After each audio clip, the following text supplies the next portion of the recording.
Bersama Kang Deddy mereka datang sini mengadukan bahwa menurut keterangan daripada orang tua yang 5 orang ya, berarti ya 5 orang ini, sesungguhnya mereka ini tidak pernah melakukan perbuatan yang sudah dijatuhkan hukuman kepada mereka. Tetapi mereka dulu terpaksa mengakui dan berita acaranya karena ada penekanan, penyiksaan terhadap mereka sehingga terpaksa mengaku. Itu cerita yang kami dapatkan dari keluarga orang tua daripada 5 orang tersebut.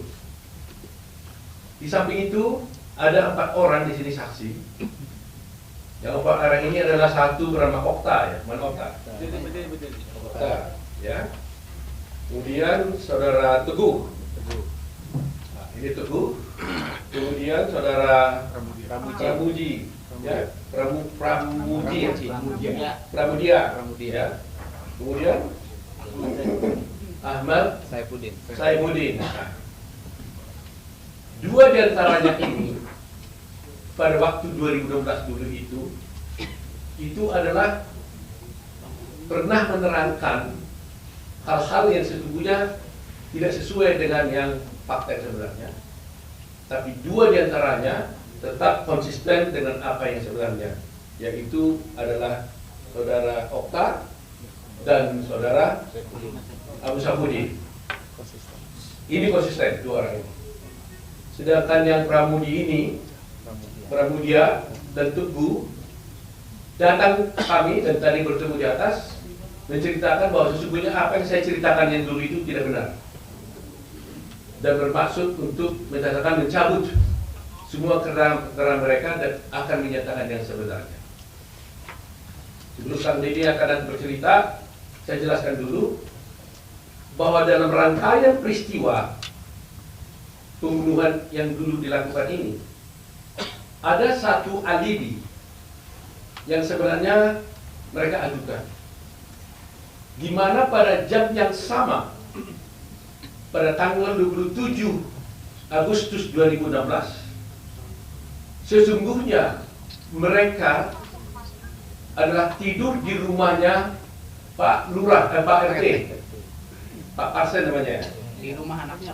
Di rumah anaknya, ya, di rumah anaknya Pak RT. Pak RT-nya ada di sampingnya, betul, di sampingnya.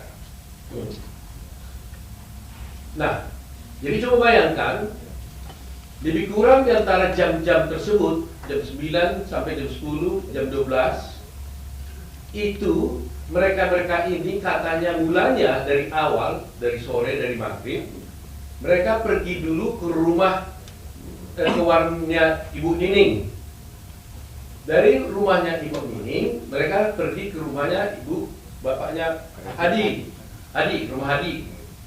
Dari rumahnya Hadi, lebih kurang jam 9, jam 10, mereka pergi ke rumahnya anaknya Pak RT dan tidur sampai pagi. Jadi artinya peristiwa yang dituduhkan kepada mereka itu yang terjadi di jam-jam yang sama, lebih kurang antara jam 10, jam 9, 10 sampai jam 12 itu, di hari yang sama, tanggal 27 Agustus 2016 itu, mereka itu berada di rumah RT, di rumah anaknya ketua RT. Sehingga kalau ini benar, maka berarti peristiwa mereka melakukan pembunuhan itu adalah pasti tidak benar. Mereka mengatakan, saya tanya kepada Pramudia, coba jawab, kenapa saudara Pramudia dulu kamu mengatakan bahwa kamu sebenarnya tidak benar ada di rumah itu, di rumah RT, gitu ya? Nah, sekarang dia bilang sesungguhnya tidak benar, dia ada katanya. Coba jelaskan dulu. Coba. Sebenarnya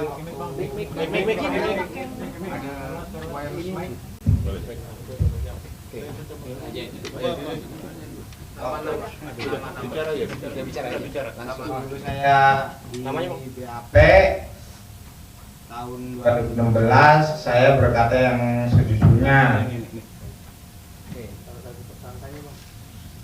Saya berkata yang sejujurnya. Lalu itu diralat oleh polisi. Bilangnya kamu bilang di situ, tapi Pak RT sama anaknya tidak mengakui bahwa anak-anak tidur di situ. Nah maka dari itu saya merasa takut sendiri, maka dibantulah diubah BAP seolah-olah saya tidur di rumah Pak RT. Jadi itu ceritanya. Nah itu waktu berita acara di polisi. Ketika kamu diperiksa di pengadilan, apa yang kamu sampaikan? Waktu di pengadilan saya berbicara jujur seadanya. Saya bilang tidur di situ. Waktu kamu tidur di situ, melihat nggak yang 5 orang ini yang sedang dibicara sekarang itu ada di situ juga tidur? Melihat. Melihat ya? Melihat. Baik. Setelah itu, kemarin katanya kamu ada diperiksa lagi. Periksa. Tanggal berapa itu? Tanggal 4 Tempat apa? Juni Juni. Di mana kamu diperiksa? di Polda. Di Polda. Kamu bilang apa yang sebenarnya di sana? Bilang sejujurnya juga. Apa itu? Ya bahwa saya tidur di situ tuh. Oh, jadi berita acara kamu situ di BAP kemarin. Cuma bukan diralat sih, jadi kayak diomongin bener aja, kamu bilangnya tidur di situ, sedangkan KRT-nya tidak mengakui bahwa anak-anak tidur di situ bilangnya. Terus? Jadi kan saya ngerasa takut lagi gitu Pak. Satu lagi. Emangnya kamu dipukul? Ya sekarang kan saya kan udah punya keluarga, udah kayak dulu lagi Pak, jadi saya takut. Jadi kamu ngomong apa jadinya? Ya saya bilangnya tidur di rumah lagi gitu. Jadi nggak di situ, nggak di tempat RT lagi katanya. Enggak. Oh. Jadi yang benar yang mana? Yang benar saya tidur di Pak RT. Oh, jadi bolak-balik nih. Makanya tadi saya marah sama kamu kan? Saya bilang kalau kamu berbohong, maka ada orang yang korban. Lebih jahat daripada penjahat sebenarnya kalau berbohong, mengakibatkan orang lain masuk penjara. Kan saya bilang tadi kan? Jadi saya nggak mau kalian ini berbohong. Nah kalau kalian memang betul-betul memang malam itu ada di rumah RT, katakan itu kalian di rumah RT. Tapi kalau memang tidak, ya katakan kalian tidak di rumah itu. Jangan gara-gara kebohongan kalian itu ada orang masuk penjara, seumur hidup lagi. Ya kan? Jadi ingat itu. Berbohong itu adalah merupakan kejahatan luar biasa juga. Ya. Jadi nanti kamu diperiksa lagi tanggal berapa nih? Besok. Ya katakan yang sebenarnya lagi lah. Kalau kamu betul-betul di rumah RT, tidur di situ, melihat 5 terdakwa ini ada di tempat itu pada waktu yang sama terjadi pembunuhan, katakan dia ada di sana. Tapi kalau memang kamu betul-betul pulang ke rumah, nggak lihat, nggak tidur di situ, nggak melihat anak-anak itu ada di sana, ya katakan juga seperti itu. Kami berani mau bantu kalian kalau jujur, kami juga tidak mau dijadikan alat. Kita harus benar-benar membela kebenaran. Kang Deddy ini sudah begitu capek, mengeluarkan air mata, mengeluarkan biaya, waktu dan tenaga untuk bisa mengungkap kasus ini. Terima kasih nih Kang Deddy, luar biasa nih Kang Deddy. Ya, luar biasa. Kami sendiri merasa tersentuh sekali. Sebenarnya ini tugas pengacara sebenarnya itu. Ya, tapi Kang Deddy sudah mulainya, maka kami juga tergerak hatinya untuk bisa membantu itu. Nah, itu tadi Pramudia. Kemudian satu lagi Teguh. Nah, apa yang terjadi dulu Teguh? Waktu dulu kamu di BAP zaman dulu 2016 kamu ngomong apa? Ya pertama awal sesuai yang ada di kejadian di situ. Cuman di Teguh nerangin yang sebenarnya malah nanti kamu akan terlibat gitu. Jadi seolah-olah Teguh itu tidak tidur di rumah Pak RT, padahal mah tidur di rumah Pak RT. Jadi waktu itu di BAP seperti itu. Nah waktu di pengadilan tahun 2016 dulu, kamu ngomongnya gimana? Tentang Kalau saya ingat Teguh yang ngomong kayak gitu, terus ada waktu itu agak dikat gitu. waktu itu kamu mau apa sebenarnya? Mau bilang apa waktu itu? Ya yang sejujurnya Teguh. Yang sejujurnya itu apa? Ya yang kumpul di rumah Bu Nining, terus di rumah Hadi, terus tidur ke rumah Pak RT. Artinya kamu tidur di rumah Pak RT pada tanggal 27 Agustus. Iya. Jam berapa lebih kurang? Kalau nggak salah sekitar jam 10 tidur di rumah Pak RT. Waktu di rumah Pak RT kamu melihat nggak 5 orang terdakwa ini? Ada. Ada di situ. Siapa aja yang ada di situ? Eka, Jaya, Hadi, Supri, Eko. Eko. Iya. Saya mau tanya satu hal paling pentingnya. Anak Pak RT ada di situ nggak? Ada. Tidur di situ. Iya. Ditangkap nggak waktu itu dia? Kurang tahu tuh. Hmm? Kurang tahu. Kalau kata temen mah katanya sempat dibawa, Terus dikeluarin lagi. dikeluarin lagi. Anak RT ini jadi saksi nggak di pengadilan? Jadi, Hah? Jadi Anaknya. anaknya kalau nggak salah mah sama Teguh waktu itu tuh. anaknya juga ada. Iya. Jadi saksi di situ ingat. Iya. Pasti ingat atau enggak? Lihat ya. Nah, kalau gini-gini, kalau nggak pasti, jangan bilang pasti. Kalau nggak ingat, bilang nggak ingat. Jangan coba-coba menjawab yang tidak Anda tidak ingat. Anaknya, bapaknya ada pasti. Bapaknya ada. aja. Anaknya? Lupa sih waktu itu. Nah, coba nanti kita cek di dalam berkas perkara ya. Ini tentu aja seperti ini lah. Jangan coba-coba ini ya. Nah, sekarang saya mau tanya. Kalian kan bilang bahwa kalian tidur di rumah Pak RT. Pak RT-nya tahu nggak kalian di rumah Pak RT? Di rumah anaknya itu? Tidak tahu. Nah, Tidak tahu Pak RT-nya. Kalau anak-anak tidur di situ. tidak tahu waktu itu tidak ada di situ. Iya. Tidak tahu Mungkin dia di rumah sebelahnya. di rumah sebelahnya. Iya. Soalnya rumahnya kan dekat-dekatan tuh, sebelah-sebelahan. Karena menurut berita acara mungkin Pak Kandini bisa jelasin Pak RT ngomong apa Pak Kandini ya? Iya. Ya. Jadi Pak RT. Pak RT-nya tidak mengakui anak-anak tidur di rumahnya anaknya Pak RT. Jadi Pak RT itu tidak mengakui Iya. kamu dan teman-temannya itu tidur di rumah anaknya. Iya. Itu berita acaranya begitu Pak RT. Iya. Padahal kalian Padahal tidur. tidur situ. Nah ini peristiwa hukum yang akan luar biasa. Pak RT tidak mengakui mereka ini tidur di rumah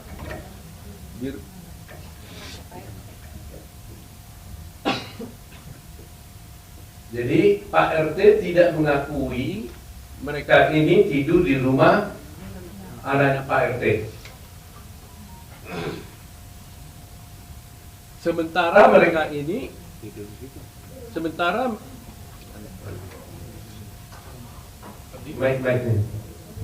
Sementara mereka ini 4 orang ini mengaku tidur di rumah Pak RT pada jam yang sama.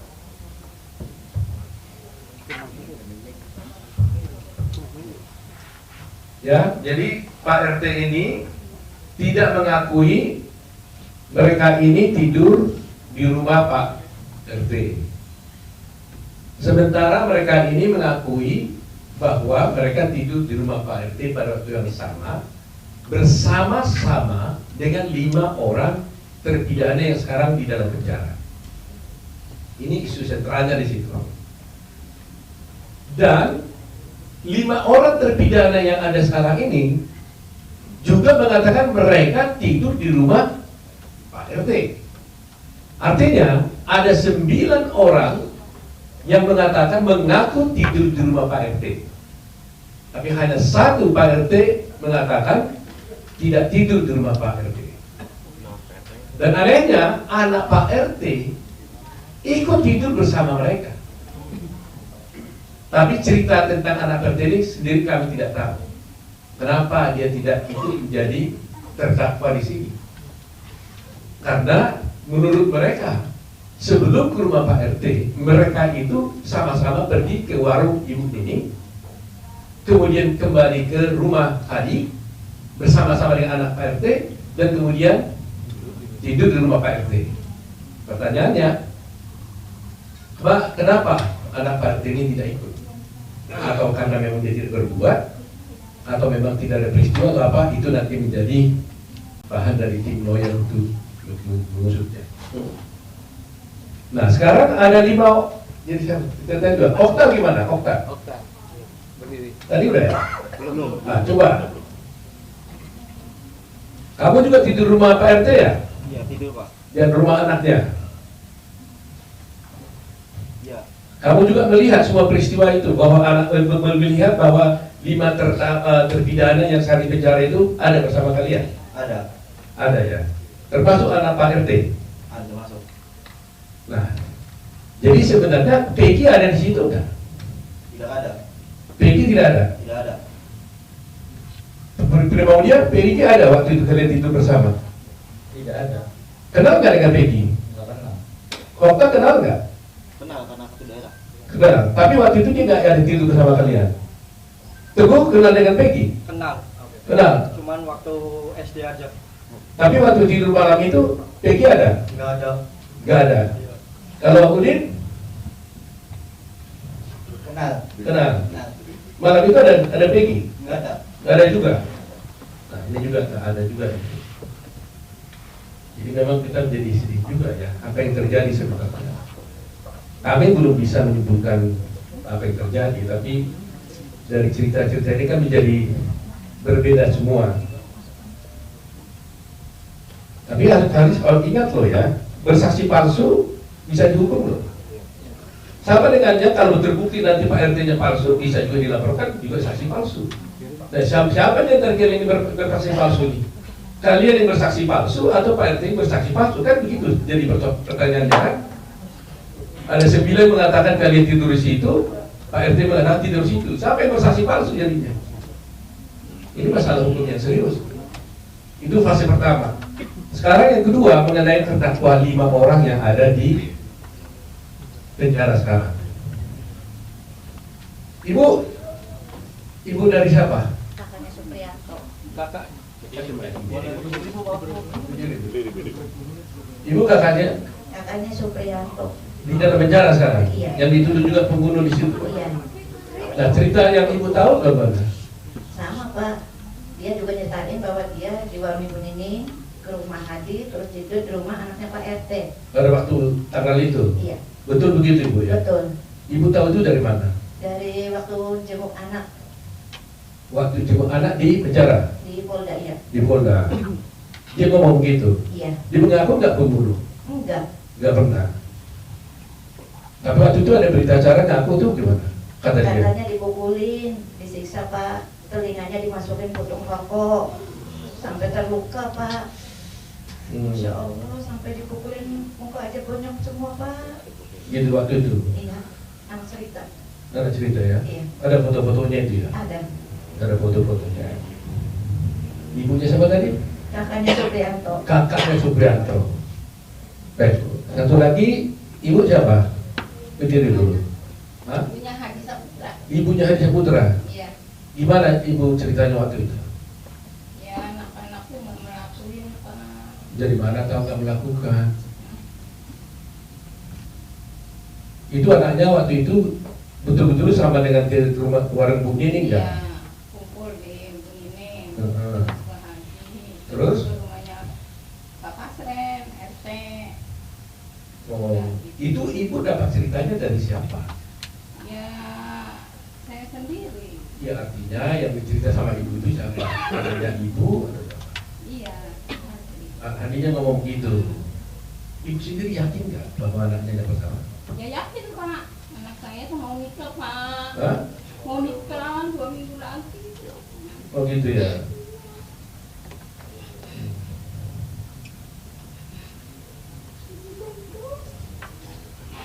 Jadi semua bilang begitu ya, bahwa sesungguhnya mereka ada di tidur di Pak RT pada tanggal 7.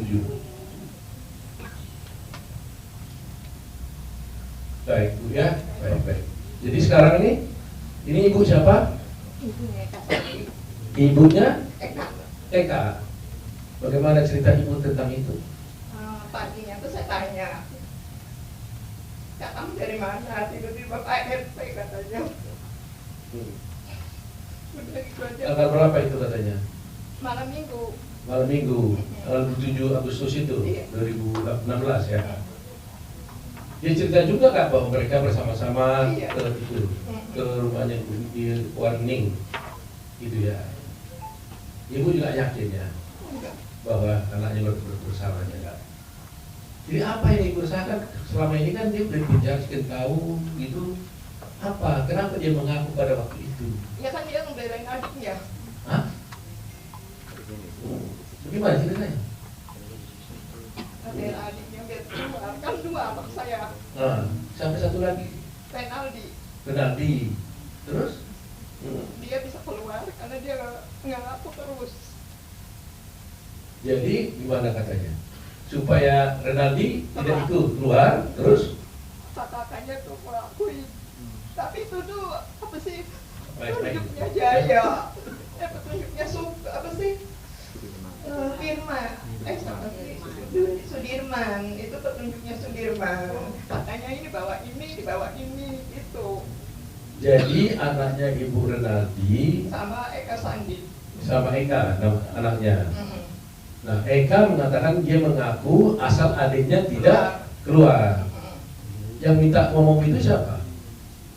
Artinya ngomong Bilang sama? sama saya, kan dia kan keluar. Udah dibonyok-bonyok itu juga Pak.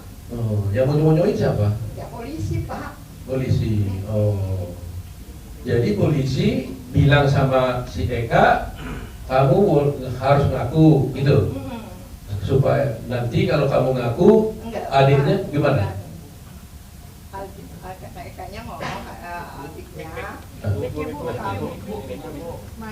kamu itu harus keluar karena kamu tuh nggak salah, nggak pernah nongkrong. Dia mah di rumah aja Pak. Kalau Eka iya kumpul-kumpul.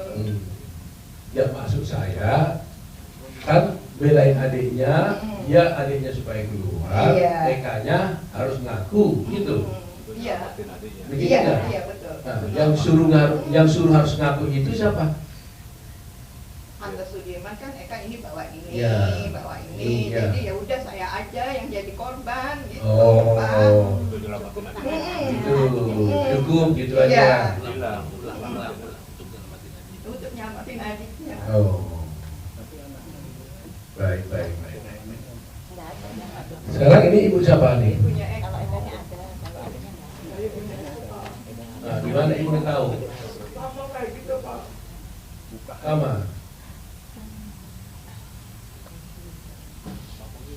Ibunya, ini ibunya Eko ya. Sekarang Eko umur berapa sekarang Bu? 35 Pak. 35. Waktu itu memang ibu yakin dan tahu bahwa dia tidur di rumah Pak RT malam itu ya. Dia anaknya paling nurut Pak. Suka mandi di rumah, nimbang-nimbang, apa mandi di pasar. Gitu. Jadi jarang main, kalau main jam 8 saya lari, saya tuntut pulang. Gitu Yang ya. mana ini yang itu. Iya. Kan ini gaji kita trauma Pak, sampai sakit, sampai baru. Hmm. Cuci darah siapa? Ini cuci darah. Cuci darah siapa? Ibunya sekarang cuci. Oh, ibunya cuci darah. Oh. Yang sampai jual rumah siapa? Ini. Ini jual rumah gara-gara apa? Yang buat panting Pak. Buat kota-panting ngurusin ini semua. Iya Pak. Baik. Baiknya dulu ya. Jadi supaya masyarakat tahu kenapa ini menjadi isu penting, saya ulangi lagi ya, bahwa Vina dan Egy ya itu dinyatakan dibunuh dan diperkosa, yaitu sekitar jam 10 tanggal 27 Agustus 2016 oleh 5 orang terdakwa, 8 orang terdakwa yang ada sekarang di penjara. 1 Saka sudah bebas karena tidak dihukum seumur hidup. 5 masih ada di sana, ya. 7 masih ada di sana. Nah, padahal menurut mereka ini kelima terdakwa itu yang diwakili sekarang 5 termasuk Saka. Ya, di 6 berarti ya. Satu lagi kita belum ketemu ya. Itu mengatakan pada tanggal 27 Agustus tersebut jam 10-an itu mereka itu tidak berada di tempat kejadian di mana Egy dan Vina dibunuh. Mereka ada tidur bersama-sama. Berarti 9 orang tadi itu bersama-sama di rumah anaknya Pak RT. Jadi kalau mereka ada di rumah Pak RT pada jam yang sama itu, Bagaimana mereka bisa dituduh melakukan pembunuhan di tempat dibunuhnya si Egi dan Vina? Eki ya. Sehingga timbul pertanyaan, sebenarnya ada pembunuhan enggak? Kan gitu. Itu. Nah, kedua yang sudah saya jelaskan kemarin, biar jelas lagi. Yang didakwa di dalam perkara ini ada 11 orang. 11 orang. Didakwa secara bersama-sama melakukan tindak pidana pembunuhan dan perkosaan. Dari 11 ini, 8 sudah diadili, 3 dinyatakan buron. Kemudian terakhir ditangkap 1, yaitu namanya Peggy. Kemudian 2 orang lagi yang dinyatakan buron ini tiba-tiba dinyatakan diralat, itu adalah fiktif, artinya tidak ada. Padahal dalam dakwaan jaksa dikatakan, yaitu Andi dan Dani, Andi dan Dani, yang kemudian oleh jaksa oleh polisi dinyatakan itu fiktif. Andi dan Dani ini dikatakan fiktif. Itu di dalam dakwaan disebutkan bahwa Dani dan Andi inilah yang membawa korban Vina dan si Eki ke flyover dengan naik sepeda motor di Apit katanya. Mungkin kalau dibilang di Apit itu dibonceng di Apit ke flyover, sehingga terkesan matinya itu gara-gara kecelakaan. Itu dakwaan jaksa dan di situ juga putusan hakim. Nah, kalau polisi mengatakan Andi dan Dani itu fiktif, berarti ceritanya itu kan jadi aneh. Pertanyaannya, siapa yang membawa Vina dan Eki ini ke flyover? Apa bisa mereka itu ada jalan lagi kalau sudah mati? Siapa yang bawa? Ini aneh nih cerita ini. Jadi artinya berarti isi dakwaan itu fiktif dong. Karena Dani dan Andi sesungguhnya tidak ada. Padahal di dalam dakwaan disebut ada. Termasuk mukul-mukul lagi itu orang itu. Iya kan? Kalau dakwaannya isinya fiktif, berarti tuntutannya juga bukannya fiktif juga. Otomatis akibatnya apa? Ya akibatnya putusan hakim jadi tidak benar. Karena di sana masih ada Dani dan Andi. Nah, ini buat kita masyarakat Indonesia harus memahaminya. Itu sebabnya kami peradi terus terang prihatin. Mereka datang akan jasa bantu dari kami. Nah, jadi datang ke sini, kami dia aja sudah berkomitmen dan berkorban banyak, apalagi kami. Oleh karena itu kami minta, kami tidak mau mengatakan membela, menyalahkan polisi, tidak begitu cara berpikir kami. Kami menginginkan sudah terlalu banyak kejadian-kejadian seperti ini. Termasuk Jessica Wongso, kasusnya tadi sudah lihat sampai masuk di Netflix. Saya melihat akhir-akhir ini pameo di dalam hukum waktu saya sekolah hukum pertama kali, sampai saya menjadi dosen belajar, sampai guru besar. Itu kita diajarkan pameo baik kepada semua sarjana hukum, termasuk yang kemudian menjadi hakim, jaksa, dan polisi. Lebih bagus membebaskan 1000 orang yang bersalah ketimbang menghukum 1 orang yang tidak bersalah. Itu pameo kita anut. Karena betapa sakitnya orang tidak bersalah hal yang karena bersalah. Itu pelanggaran ajasi luar biasa. Coba pada semua penegak hukum yang ada, kalau itu terjadi kepada anak kita, kepada saudara kita, putri kita, bagaimana perasaan Anda? Saya tidak menuduh nih, tapi kalau betul-betul terjadi ini adalah salah, error, bukan itu orangnya. Sedih sekali. Inikah penegakan hukum yang harus kita puja-puja itu? Nah, situlah tekad kami sekarang ini.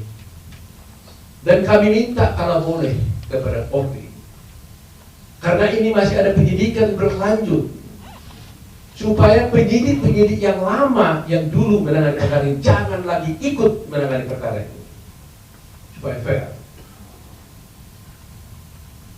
Dan menurut cerita di dalam mereka ini, yang menangkap ini adalah ayah korban, polisi.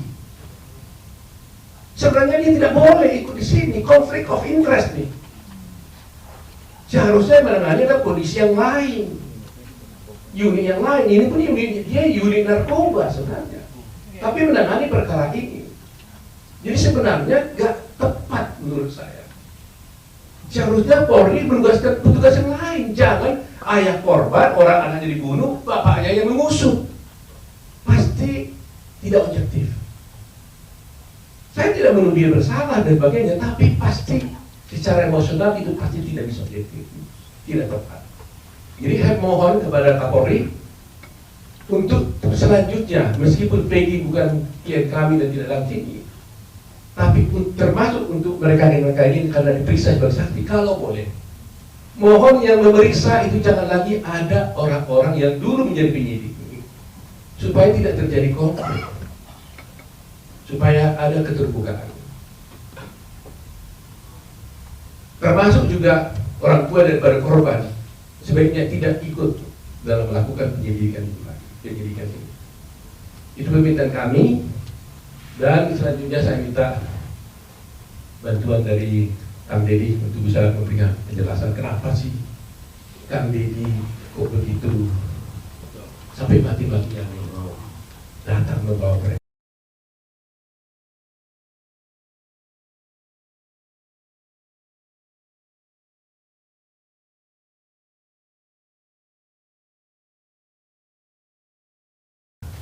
Kalau saya sudah sering nangis menghadapi seperti ini. Jadi ini saya coba dengar suaranya Kang Deddy.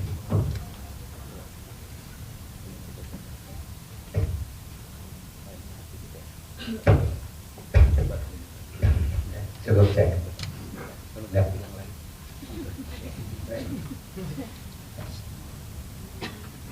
Baik, terima kasih Pak Oto dan semua tim Peradi yang telah menerima kami dengan penuh rasa kemanusiaan, rasa penghormatan. Sini orang yang dalam setiap hari itu biasa berkeliling kampung untuk menemui, menyentuh, menyapa warga, dan dari setiap peristiwa yang ditemukan selalu ada cerita yang tidak pernah berhenti. Saya mengamati kasus ini agak lama, tapi saya sendiri masih ragu untuk melangkah karena ada pertimbangan-pertimbangan yang saya perhitungkan karena ini menyangkut aspek hukum. Pertama, yang saya temui adalah Ibu Titin sebagai kuasa hukum dari terpidana Sudirman dan Sakatarta. Waktu bertemu Ibu Titin, ada vlognya, saya ajak ngobrol Sudirman, ibu dan bapaknya. Waktu itu dia menyampaikan pada saya bahwa Sudirman ada di rumah. Terus saya bicara juga dengan Sakatarta, dia menyampaikan tidak merasa. Kemudian setelah menyampaikan tidak merasa, dia bercerita bahwa waktu itu dia pada malam kejadian itu dibonceng sama pamannya ya Sadikun untuk pergi ke bengkel nganter temennya, motornya mogok. Nah itu catatan penting saya simpan dulu untuk tidak melangkah. Kemudian saya mencoba menemui keluarga Pina, mendengarkan. Dari apa yang saya dengarkan keluarga Pina, itu kan bercerita bahwa adiknya mengalami kecelakaan, Pina dan Eki itu ya.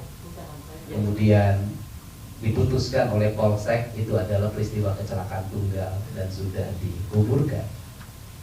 Setelah itu ada yang kesurupan namanya Linda. Jarak antara rumah Vina ke Linda ini agak jauh, hampir perjalanan 20 menit. Ketika mendengar kesurupan, itu berarti kan kakaknya Vina jalan selama 20 menit untuk menuju Linda. Saya ada pertanyaan sebenarnya di situ. Apakah yang kesurupan nunggu dulu datang direkam enggak ya? Ya, tapi kita anggap kesurupan itu ada. Dan rekamannya diberikan ke Pak Rudiana. Dan ada keanehan di situ, katanya motornya utuh, HP-nya utuh, dan dari situlah terjadi peristiwa di mana Pak Rudiana bertemu dengan AF dan Dede. AF Dede inilah yang memberikan penjelasan bahwa dia melihat anak-anak yang suka nongkrong di depan SMP 11 melempar, mengejar dengan 4 motor berboncengan, dan dia melihat ketika ada di warung membeli rokok dan dia melihat dari jarak 100 meter. Dia 100 meter malam hari bisa melihat orang melempar dan mengejar, dan hafal satu-satunya sampai 8 orang. Bahkan kalau saya mengatakan PG pun dia tahu. Saya dari situ ya udah saya dengarkan, karena tugas saya waktu itu hanya mendengarkan. Saya tidak boleh menyimpulkan. Saya mendengarkan. Kemudian saya penasaran, saya pergi lagi ke Cirebon. Saya tanya, warung itu di mana sih? Ketika saya tanya warung yang di depan pencucian mobil, ternyata warung nasi, bukan warung rokok. Dan dia mengatakan bukanya sampai jam 4 sore. Saya geser terus ke ujung sampai ke bertemulah dengan warung Madura dekat lampu merah, tapi jarak ke tempat nongkrong itu sangat jauh, lebih dari 100 meter. Pada saat itu saya didatangilah Peri. Peri ngomong pada saya, tidak percaya terhadap keterangan AF, saya di sini, saya tidak mungkin itu Pak, itu bohong.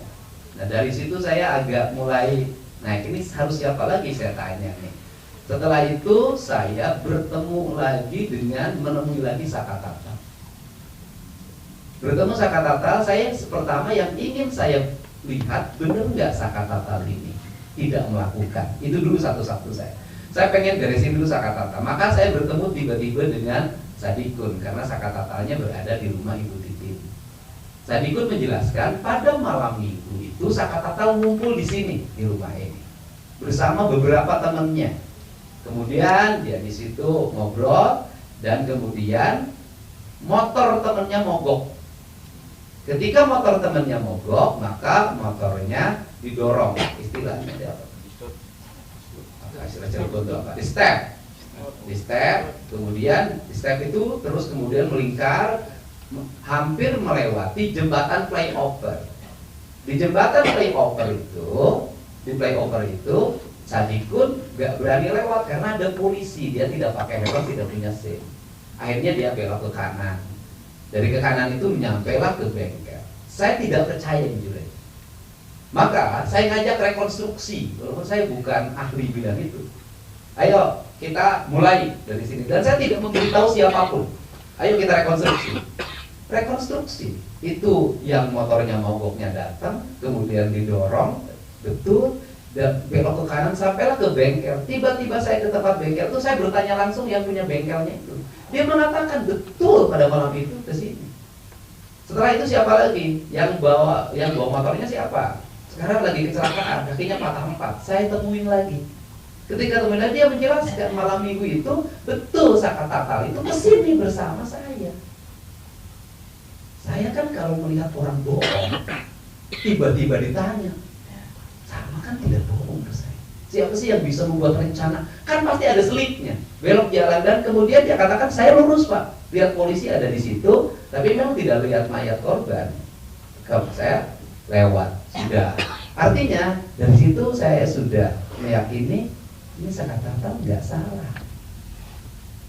Nah, setelah itu maka saya ingin yang kedua, yaitu membuktikan bahwa terdakwa yang lain salah nggak sih dalam pandangan objektif saya. Gitu loh. Maka saya tiba-tiba kan ada, ini belum saya upload sampai hari ini, orang yang datang ke saya, Pak saya mau ngomong sekarang. Kenapa? Pak, pada malam itu jam 9 lebih saya mau ke rumah sakit, Pak. Ibu saya dirawat di rumah sakit. Saya keluar rumah, anak-anak ada, Pak. Di rumah, di warung Bu Nining dulu, di warung Bu Nining, terus kemudian mereka itu ada di rumah Pak RT. Saya siap bersaksi di pengadilan, saya siap di BAP. Saya makin pede kan, oh ini kayaknya enggak, Bu, ini benernya. Ketemu lagi sama yang punya warung di depan cuci mobil tuh. Kemudian dia mengatakan saya yang jualan jualan nasi, bukanya sampai jam 4 sore, tidak mungkin beli rokok di tempat saya. Nah, setelah itu lagi kemudian masih banyak bertemulah saya dengan Pramudia kan tadi sudah mengatakan jelas. Kemudian saya bertemu dengan semuanya, saya mendengarkan. Setelah saya mendengarkan, ya akhirnya saya berkesimpulan bahwa tidak mungkin orang melakukan pembunuhan, pemerkosaan pada waktu yang sama dengan posisi yang berbeda. Tetapi saya menyampaikan, kalau debat kita terus-terusan di medsos, kalau debat kita terus-terusan di TV, nggak akan pernah selesai masalah mereka. Saya khawatir ketika isu ini menurun, tidak jadi perhatian publik, nasib mereka nggak ada yang ngurus. Apa sih yang dibutuhkan dari para terpidana ini adalah PK dengan adanya novum baru.